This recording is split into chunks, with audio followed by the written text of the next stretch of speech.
dijiste. Solo que no tengo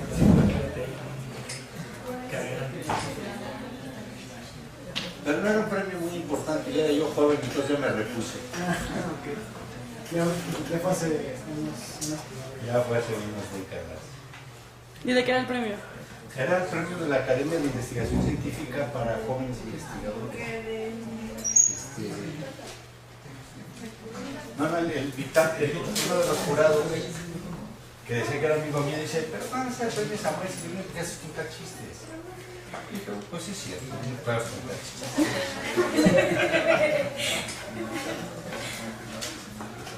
Y ya hizo un chiste al respecto de... Bueno, ya me río, ¿no? Igual una vez mi esposa también me reclamó y me dice, ¿qué estás haciendo? Yo estoy escribiendo un libro, ¿y de qué te ríes? Pues es que es de chiste. Pues sí. ¿No? Malo si no se riera.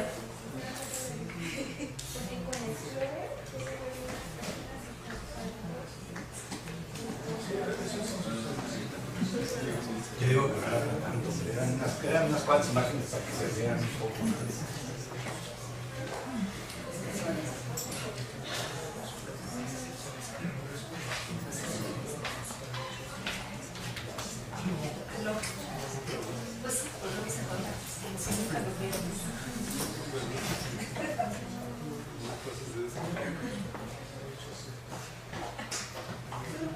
Ahorita viene el acto. Si quieres empezamos y luego lo conectamos, sí, luego lo conectamos y ya.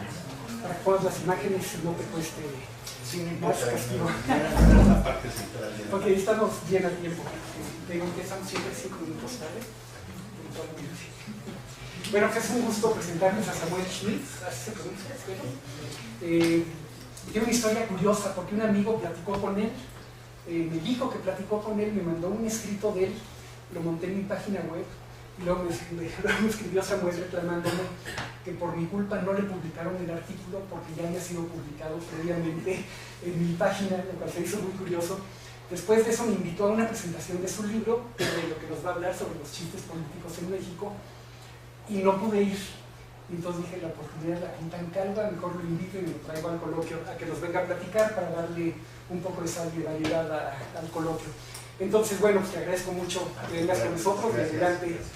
Y en cuanto consigan una laptop, reponemos esta computadora sin fuente de poder, Bueno, para que nos pasen las imágenes. El artículo que Luis reprodujo en su blog es un artículo un poquito provocador, porque yo discuto ahí la idea del Estado fallido. Es un concepto que salió de Estados Unidos. Y yo sostengo que México no es Estado fallido, lo que es Estado suplantado. El crimen suplantó al Estado. Entonces la revista, para zafarse un poquito de no publicar el artículo, dijeron que ya no sé cómo encontrar. Ellos, claro, fue el pretexto. Y después escucho que Calderón empieza a repetir mis argumentos del artículo. Entonces yo dije a la revista, ¿quién se lo filtró a Los Pinos? No, es que yo leo eso desde 2010. No, desde 2010 yo no escribo de eso, escribo de otras cosas, pero bueno. Déjenme platicar desde el chiste político.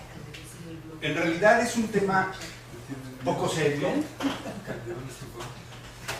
A lo mejor de tu blog. Calderón de tu blog. Estás monitoreado. Valiente honor, ¿verdad? Bueno, oye, ya que lea, ya es algo, ¿no? Que le entiendes otra cosa. Les voy a platicar rápido el origen del proyecto porque luego me lo van a preguntar, para que no me lo pregunten. Y luego les voy a explicar qué es lo que yo entiendo cuando analizo el chiste político. El libro no es una colección de chistes. Colecciones de chistes hay muchas. Interesante, en las colecciones de chistes normalmente no hay chiste político. Uno se encuentra uno que otro chistecillo. Y hay quien asume, por ejemplo, que los chistes de policías no son chistes políticos, sino que la policía, según Weber, que es un sociólogo alemán del fin del siglo XIX, muy citado en las ciencias sociales, él habla del monopolio de la violencia legítima, que esto es la capacidad que tiene el Estado para reprimir a la sociedad de una manera legítima, y lo hace por medio de sus policías y del ejército.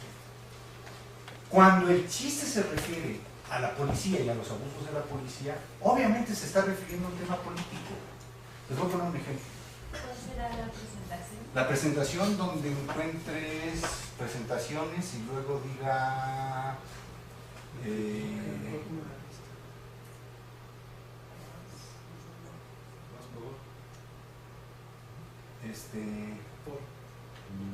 ¿Ponencias? ponencias, a ver ponencias, a ver si dice humor político y a ver si dice presentación Cuernavaca.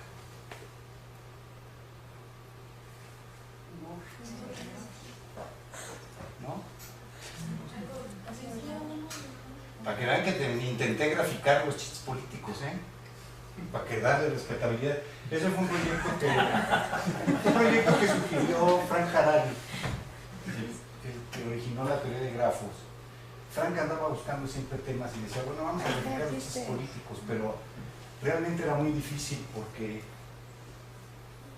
bueno, ahorita me meto.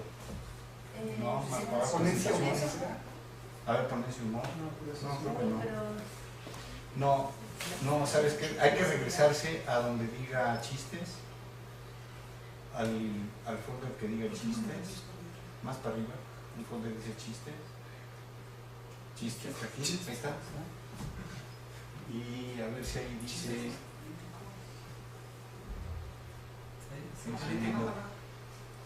Debe decir presentación Cuernavaca, ¿no? Debe decir presentación Cuernavaca. es que me va a buscar en todo mi No, No. puedes poner que sea solo en el disco, en Sí. el disco extraíble. Sí. A ver, déjame ver si me encuentro. Si me hacemos igual. No. Está al principio, ya pasó. Pues había una carpeta que decía política al principio. Ahí está. Ahí está. Y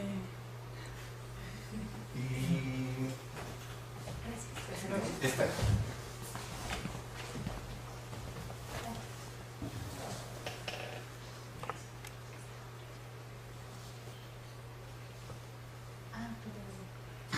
Yo confieso, todo es culpa mía porque Samuel llegó hace una hora y yo llegué hace unos minutos apenas.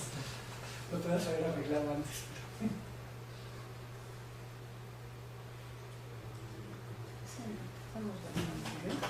Ahí va.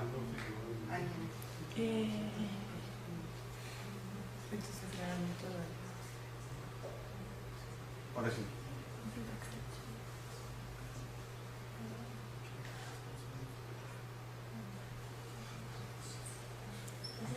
Sí.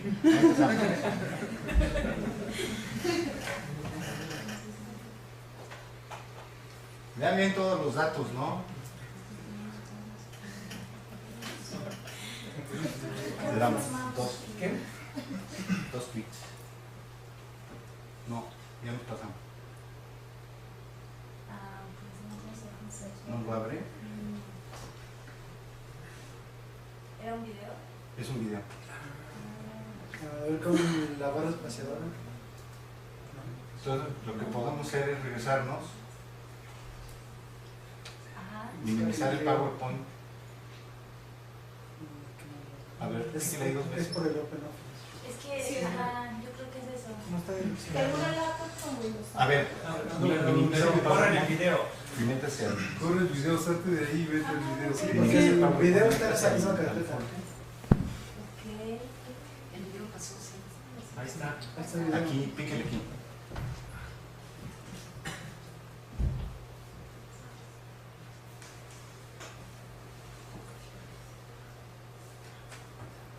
Ahí va.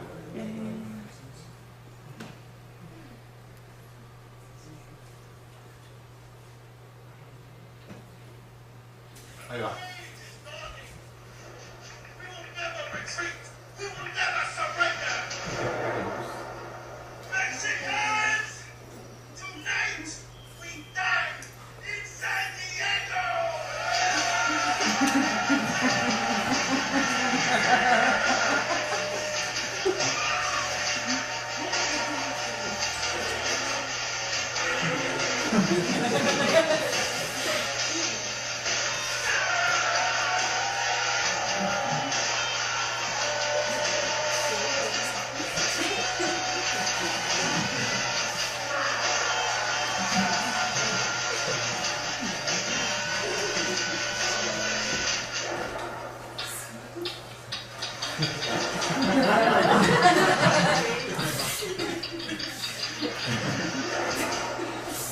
Bueno, es la parodia de la película 300.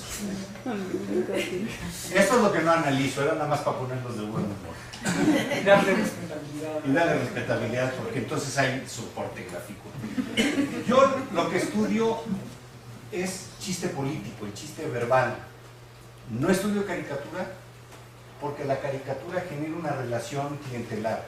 Por ejemplo, cuando uno va a leer un periódico, el periódico que lean, uno va a leer esos caricaturistas y ya sabe lo que el caricaturista va a decir.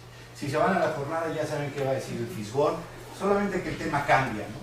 Hay una relación clientelar, hay un mensaje que se transmite y que el autor lo transmite deliberadamente y el lector está dispuesto a recibir ese lenguaje, ese discurso.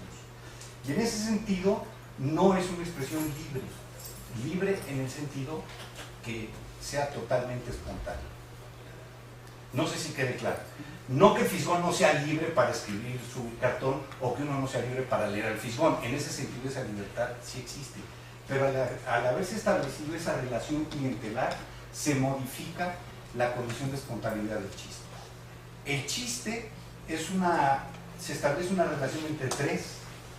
Y en este sentido voy a seguir muy de cerca a Freud, que es el autor que prácticamente ha hecho el trabajo teórico más profundo sobre el chiste político, no chiste político. Freud analiza el chiste sexual.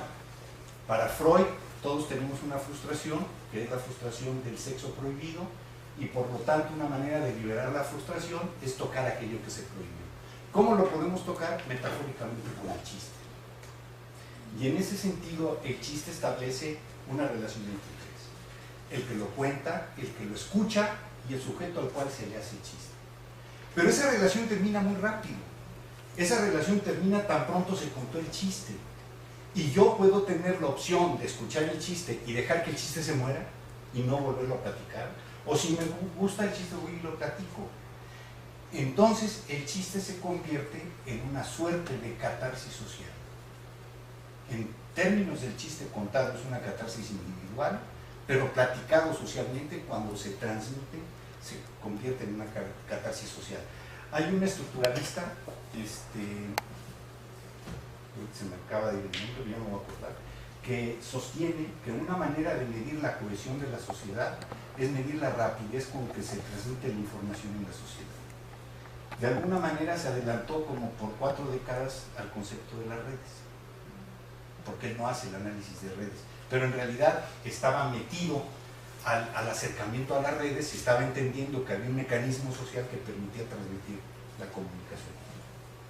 Entonces, el chiste, yo sigo de cerca a Freud en este contexto de lo sexual, e inclusive decidí tomar una frase de Freud o un párrafo de Freud y cambiar todas aquellas partes donde decía sexual por político. Se las voy a leer.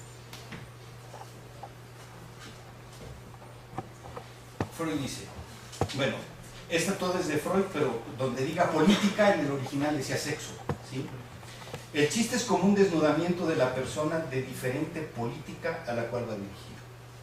Con sus palabras obscenas, obliga a la persona atacada a representarse la parte del cuerpo o del acto a que las mismas corresponden y le hace ver que el atacante se las representa ya. No puede dudarse de que el placer de contemplar lo político sin velo alguno, es el motivo originario de este tipo de chiste. Retrocedamos ahora para lograr un mayor esclarecimiento hasta los fundamentos de esta cuestión. La tendencia a contemplar despojado de todo velo aquello que caracteriza a la política es uno de los componentes primitivos de nuestra línea. Probablemente constituye en sí misma una sustitución obligada del placer que hemos de suponer primario de tocar lo político. Como en otros muchos casos también, aquí la visión ha sustituido al arte. ¿Cómo llego yo a la frase? Encuentro que llega un cierto momento que los procesos políticos, lo que alguien llama la realpolitik, es un juego oculto a la vista de la sociedad. Yo me dediqué antes de escribir esto a trabajar sobre el sistema político mexicano. Y una de las grandes interrogantes que teníamos los politólogos es ¿cómo se escoge al presidente de la República de México? Al que sigue. Esto es hasta la alternancia, ¿sí? hasta el año 2000. Y hay muchos análisis, y casi todos, que tratan de incluir algo, porque no hay ninguna evidencia. Hay quien decía, bueno, es que el candidato que viene es un candidato que tenía una posición en el gabinete, todos le pegaron. Uno decía, son católicos, todos le pegaron. Otro decía, no son divorciados, no le pegaron, porque más de uno había sido divorciado, ¿no? Entonces tratan de tratar de encontrar una correlación, y la correlación no existe. El presidente pone al sucesor, no es cierto. Por ejemplo, Miguel Alemán tenía un sucesor que se murió en un avionazo, y el último sucesor que tenía Miguel Alemán, que era el que había escogido él, que era Casas Alemán, no eran parientes, pero eran paisanos de Veracruz, lo veta Gonzalo M. Santos, que era un cacique de San Luis Potosí, y Casas Alemán no es presidente. Entonces, en algunos casos el presidente que sale tiene una fuerza importante para poner al sucesor, y en otros no puede. Echeverría pone a López Portillo, que es su compa de la juventud. Salinas no puede poner a su Delfín porque se lo mata. Ya si lo mató él o no, quién sabe. ¿Qué creen que dice chiste político? Pues que Salinas lo mató, ¿no? Llega alguien, toca la puerta y dice, señor presidente, mataron a Colosio, y dice, ¿a poco ya son las 7? El chiste, y lo dice por ahí Freud también, el chiste establece una nueva verdad. Entonces, ante esta falta de entendimiento de eventos políticos fundamentales, yo llego a la conclusión que la política se le oculta a la sociedad. Y viene a ser un juego entre enterados, viene a ser un juego entre aquellos de la cofradía que manejan el mismo lenguaje, que manejan la misma simbología. En la época que yo trabajé en la UNAM, y llegué a ser funcionario de la UNAM, cosa que la tengo escondida en el currículum, pero las cosas no hay que decirlas. A mí me sorprendía que cada vez que salía la Gaceta, la gente iba a ver quién estaba, cuántas sillas del rector. ¿Por qué es importante? Porque en ese discurso de los políticos, la cercanía al poder es importante, aparecer en la foto es importante, aparecer mencionado es importante. Hay un discurso que la sociedad no tenemos y que los políticos sí lo tienen. Pero eso justamente, el no entender cómo funciona, el no entender el mecanismo, y en cambio saber que lo que suceda ahí va a repercutirnos a todos, nos genera frustración. Les cuento mi chiste preferido. Llega un telegrama a un presidente municipal en la Sierra de Guerrero, y el telegrama dice: movimiento telúrico trepidatorio localizado en su zona, envía informes. Pasan 2 semanas, 3 semanas, nada. A la 6ª semana llega un telegrama que dice: movimiento sofocado, telúrico muerto, trepidatorio y 15 cabrones más se dieron a la fuga, pero seguimos de cerca. Mientras tanto no mandamos informes porque hubo un temblor de la chingada. Desmenucemos el chiste. 1. Guerrero es zona sísmica. Sería muy ilógico que un presidente municipal en Guerrero no sepa que hay movimientos sísmicos y que son telúricos o que son trepidatorios. ¿Sí? Sin embargo, en el entendimiento de la política mexicana, los movimientos son peligrosos. Fíjense qué tan cerca está, porque hoy tenía esa discusión con alguien y le decía: mira, la reacción de Peña Nieto sobre la Ibero fue tan fuerte porque sigue jugando con el paradigma de que los movimientos son peligrosos y de que alguien los está manipulando. Si estudiantes están en la calle, alguien los está manipulando, no pueden ser libres. Ese mismo paradigma. Los movimientos son peligrosos y por lo tanto se tienen que liquidar a toda costa. Y más, si el centro del país, que es donde se concentra el poder, dice que hay que liquidar el movimiento, tú lo liquidas. Y entonces se chutaron a telúrico, a trepidatorio y a 15 más, y a todos se encontraron. La sociedad ve eso, la sociedad enfrenta eso, porque el tema sería: ¿cómo le hace la sociedad? Y yo te voy a meter porque es un tema complicadísimo. Alguien me pregunta siempre: ¿quién inventa los chistes? ¿Quién sabe? Yo hago aquí en el libro un disclaimer donde digo: no soy yo, ¿no? Porque acá en México, si tú te atreves a escribir un chiste político, automáticamente te conviertes en parte de la conspiración que quiere destruir al político, que le arruinaste la imagen. Porque al final de cuentas les pega la imagen. Y si hay algo que le preocupa a los políticos, es su imagen. Bueno, luego les cuento porque la primera vez que yo puse chistes en un libro mío fue en mi primer libro, censurado por el PRI, porque había un apéndice de chistes de Echeverría. Y cuando le llevé los chistes de Echeverría así los empieza a leer y se ataca de la risa. ¡Ah! Este no me lo sabía, que no es cierto, si se lo sabía. Él tiene una colección de chistes en su casa. Pero cuando la imagen se transcribe, por ejemplo, dicen que estaba Echeverría, bueno, ese es para científicos, ¿no? Estaba Echeverría ahí en Los Pinos, estaba escarbando algo y llega alguien del Estado Mayor y dice, ¿qué hace usted, señor presidente? Estaba junto a un árbol, dice, nada, estoy buscando la raíz cuadrada. Esos son de los leves, ¿no? Esos son de los, porque hay chistes fuertísimos. Cuando el chiste dice que un presidente es pendejo, y lo dice con mucha frecuencia, no es porque verdaderamente el presidente sea pendejo. O sea, cuesta mucho trabajo llegar a esa posición, hay que manipular y jalar muchos hilos, etc. No es fácil. Sin embargo, lo que la sociedad está haciendo es que está censurando algo que hace el presidente que no le gusta. Les cuento uno de Calderón, que está también de besón. Dice que Obama invita a Calderón a cazar osos polares a Alaska, y cuando estaban ya a punto de salir, llega Obama por Calderón y ve que Calderón se está pintando los zapatos de blanco. Dice, ¿y qué hace usted, señor presidente? Dice, nada, es para no dejar huellas.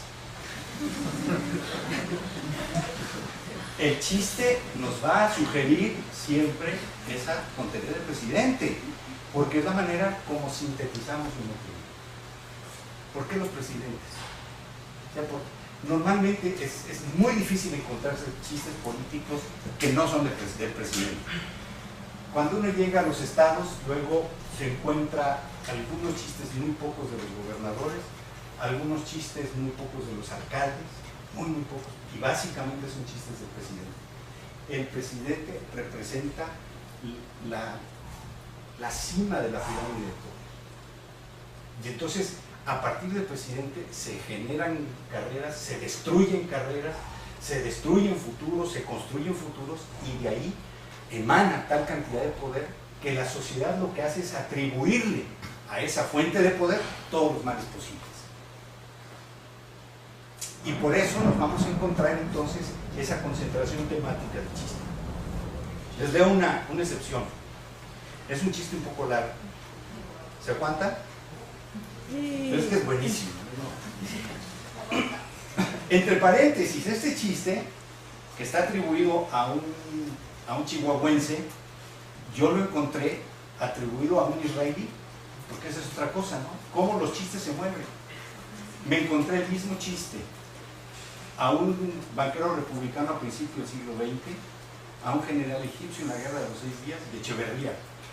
¿Cuál quieren oír de Echeverría? Que dice que llega un cuate a comprar un cerebro y llega a comprar ahí a la tienda de cerebros y dice, ¿ese cuánto vale? Ese vale $100,000. ¿Y qué tiene? No eres un profesor de ciencias políticas. No, dice, piensan las cosas rarísimas. Algo mejor. Dice, vale $200,000. ¿Qué tiene? Era de un profesor de matemáticas. No, olvídese, piensan en abstracto las cosas, unas cosas muy complicadas. Y de repente ve una vitrina iluminada, impresionante. ¿Y ese que tiene? No, ese es lo mejor que hay. Pero ni me preguntes, vale $1,000,000. ¿Y por qué tan caro? Dice, era de un presidente mexicano, de Luis Echeverría, y está como nuevo. Es un chiste que vivió prácticamente 70 años en contra del concepto que los chistes tienen una vida muy corta. En realidad no, los chistes tienen una vida muy larga, o llegan a tenerla, porque los va recuperando alguien y se van a adaptar. Entonces, en la medida que se pueden adaptar, ese chiste va a tener una vida más larga. Les cuento la anécdota. Estaba yo en un congreso en Venezuela, en Colombia, y alguien me dice que el presidente colombiano era el 16, porque era 2 veces más pendejo que el Chavo del 8. Llego yo de regreso a México y alguien me dice, de la Madrid es el 32. Y aunque no lo crean, alguien me dijo, Fox es el 64. Bueno, es el mismo chiste. Les voy a contar el de chihuahuense. Dice, un día aparecen las noticias que han muerto 2 parralenses bajo las balas al intentar huir de la migra. Presidente municipal de Parral lee la noticia durante su almuerzo madrugador de las 11:30 am, curándose una cruda horrenda con unos chilaquiles bien picosos y una caguama bien fría. Sale de su casa patinando llanta y llega encabronadísima a la presidencia municipal diciéndole a su secretario, secretario, comuníquenme inmediatamente al Pentágono. ¿A dónde, señor presidente? Al Pentágono, pendejo, esos pinches gringos van a pagar lo que le hicieron a nuestros paisas. El secretario, como puede, lo comunica al Pentágono y pide hablar con el secretario de Guerra de los Estados Unidos de parte del presidente municipal electo de San Francisco del Oro, Parral. Cuando está lista la comunicación, dice, oigan, hijo de la rechingada, entre paréntesis, yo los chistes los puse con el lenguaje como oí los chistes, Por eso tienen, yo sé que esta es una universidad, pero bueno, es libertad académica, ¿no? Le hablo para avisarle que el municipio libre y soberano de Parral, Chihuahua, le declara la guerra a los Estados Unidos por la muerte de nuestros paisas asesinados por la migra. Disculpe, no entiendo. ¿Quién habla? No se haga pendejo. El presidente municipal electo de Parral y se los va a cargar la chingada. Oiga, disculpe, pues ¿dónde está Parral? No sé de qué habla. Mira, hijo de la chingada, no te hagas. Ya sé que tienes a tus agentes de la CIA infiltrados en mi gobierno para desestabilizarme. Parral, si no te acuerdas, está al sur de la capital de Chihuahua, México. Ah, así que ustedes nos declaran la guerra. Sí, y no se rajen, cabrón, les vamos a partir la madre. Oiga, ¿sabe usted con quién habla? Pues, ¿qué me quieres hacer encabronar? ¿Sabe usted que está declarándole la guerra al país más poderoso del mundo? Pues mire, hijo de la chingada, a nosotros nos la pela, les vamos a dar una chinga. ¿Así? ¿Y tienen armamento? No, pues sí. Está la municipal que tiene ya policías en bicicleta. Además, algunos compas que se dedican a la chutama, pues tienen sus cuernos de chivo y sus pistolas, pero no hace falta más. Seamos muy hombres, pendejo, ya se los cargó, ahora sí. Bueno, pues, ¿sí sabe usted que los Estados Unidos de Norteamérica en menos de 3 horas puede lanzarle 1000 misiles, enviar 300 aviones de combate y bombarderos, 700 helicópteros artillados? Además llegarán 3000 soldados apoyados por 10 divisiones de tanques y 4 de artillería pesada. ¡Ah, cabrón! ¿Perdón? ¿Cuántos soldados dijo? 3000, ¿cómo la ve? Espérame un tantito, ahí le marco. De nuevo al rato vuelve a sonar el teléfono en el Pentágono. Oiga, pues ¿sabe qué? Nos rajamos. Uno que muy hombres. Seamos muy hombres, pendejo. Nada más que pues nos recortaron el presupuesto. Las cosechas no han estado buenas. Salió poco maíz. Y pues con la sequía se nos murieron algunas vacas y no quedan gallinas.